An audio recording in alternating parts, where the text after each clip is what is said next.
السلام علیکم ورحمۃ اللہ۔ مدینے میں مسلمانوں کے ساتھ یہودیوں کے 3 قبیلے بھی رہتے تھے کہ یہودی اپنے آپ کو علمی لحاظ سے اور نسلی لحاظ سے سب سے بالا سمجھ، کہتے ہیں کہ ہم سے ہمارے مقابلے میں کوئی ہے ہی نہیں، اور اسی تکبر کی بنیاد پر جب بھی مسلمان ان سے کوئی دین اسلام کی بات کرتے تو یہ ان کی بات کا رد کر دیتے، سنتے ہی نہیں تھے۔ تو ان کے اس رویے کا تذکرہ اس آیت میں ہے۔ چلیے آئیے میرے ساتھ دیکھتے ہیں اس آیت کا ترجمہ اور جانتے ہیں ان کے اس تکبرانہ رویے کے متعلق۔ اعوذ باللہ من الشیطان الرجیم، بسم اللہ الرحمن الرحیم۔ وقالوا قلوبنا غلف، اور قالوا انہوں نے کہا، قال واحد اور قالوا جمع ماضی ہے، اور انہوں نے کہا قلوبنا، قلوب قلب کی جمع جس کے معنی ہے دل، نا ہمارے، قلوبنا ہمارے دل، غلف کوئی چیز غلاف کے اندر بند ہو تو اسے کہتے ہیں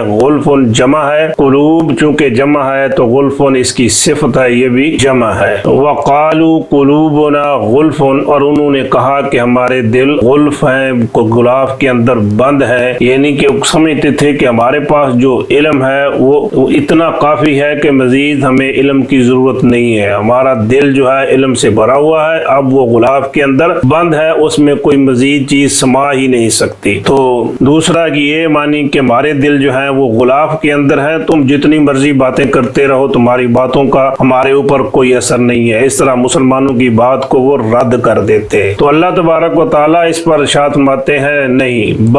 بلکہ پہلی بات کے رد کے لیے آتا ہے کہ نہیں، ایسی بات نہیں ہے، اصل بات کیا ہے، دراصل لعنت کر دی ہے ہم ان پر، کس نے، اللہ نے، بل لعنہم اللہ، بلکہ اللہ نے ہی ان پر لعنت کر دی ہے۔ لعنت کے معنی ہوتے ہیں نعمت سے محروم کر دینا۔ قرآن اللہ تبارک و تعالیٰ کی طرف سے رحمت ہے، جہاں قرآن پڑھا جائے رحمت نازل ہوتی ہے۔ اسی طرح نبی کریم صلی اللہ علیہ وسلم بذات ہی رحمت ہے، انا ارسلناک رحمتا للعالمین، اللہ تبارک و تعالیٰ نے محمد رسول اللہ علیہ وسلم کو جہانوں کے لیے رحمت بنا کر بھیجا، لیکن یہ یہودی اللہ کی اس رحمت سے محروم رہے، اللہ تبارک و تعالیٰ نے ان کو اپنی رحمت سے دور کر دیا۔ دور کرنے کی وجہ ان کا اپنا جرم ہے، وہ جرم کیا تھا، بے کفرہم، بے وجہ باب کفر کرنا، انکار کرنا، ہم ان کا، بے کفرہم ان کے انکار کر دینے کی وجہ سے کہ ہم نہیں مانتے۔ یہی یہودی نبی کریم صلی اللہ علیہ وسلم کی آمد سے پہلے منتظر تھے، انتظار کرتے تھے، مدینے کے لوگوں کو بتایا کرتے تھے کہ ایک پیغمبر آنے والا ہے، ہم اس کے ساتھ مل کر تمہارا مقابلہ کریں گے، اللہ سے دعا کیا کرتے تھے کہ اللہ اس پیغمبر کو بھیج دے۔ جب آ گیا تو انہیں پہچان لیا یہ واقعی وہی پیغمبر ہے جس کا ان کے ساتھ وعدہ کیا گیا تھا، اور پوری نشانیاں بھی انہوں نے دیکھ لی، لیکن آنے کے پر جب آ گئے تو انہوں نے انکار کر دیا۔ تو ان کے کفر کی وجہ سے اللہ تبارک و تعالیٰ نے اپنی رحمت سے ان کو محروم کر دیا۔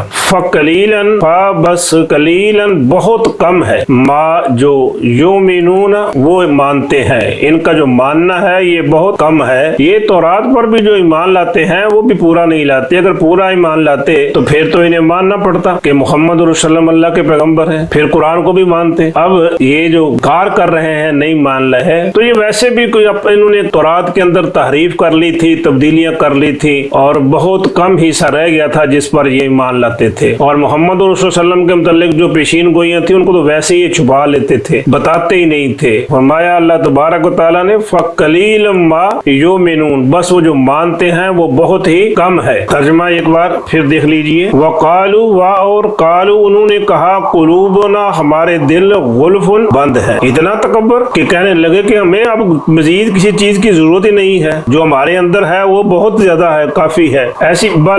ایسی بات نہیں ہے، بلکہ لعنہم لعنت کر دی ہے ان پر اللہ نے، بے کفرہم ان کے انکار کرنے کی وجہ سے، فقلیلاً پس بہت کم ہے، ما جو یؤمنون وہ ایمان لاتے ہیں، جو وہ مانتے ہیں۔ تو اس آیت میں ہمارے لیے ایک بہت بڑا سبق ہے کہ کبھی بھی بندے کو اس گمانڈ میں نہیں آنا چاہیے کہ میرے پاس بہت علم ہے، میں بہت جانتا ہوں، لہذا مجھے کسی اور سے کچھ سیکھنے کی یا پڑھنے کی یا جاننے کی ضرورت نہیں ہے۔ تو جب بھی ہمارے سامنے اللہ تبارک و تعالیٰ یا محمد رسول اللہ علیہ وسلم کی کوئی بات ہے تو ہمیں اس سے منہ نہیں موڑنا چاہیے، اس بات کو غور سے سننا چاہیے، اور سننے کے بعد اس پر عمل بھی کرنا چاہیے۔ کہیں ایسا نہ ہو کہ اللہ اپنی رحمت سے محروم محروم کر دے۔ اللہ تبارک و تعالی ہمیں قرآن و سنت کے علم کو حاصل کرنے اور اس پر عمل کرنے کی توفیق عطا فرمائے۔ وما توفیقی الا باللہ۔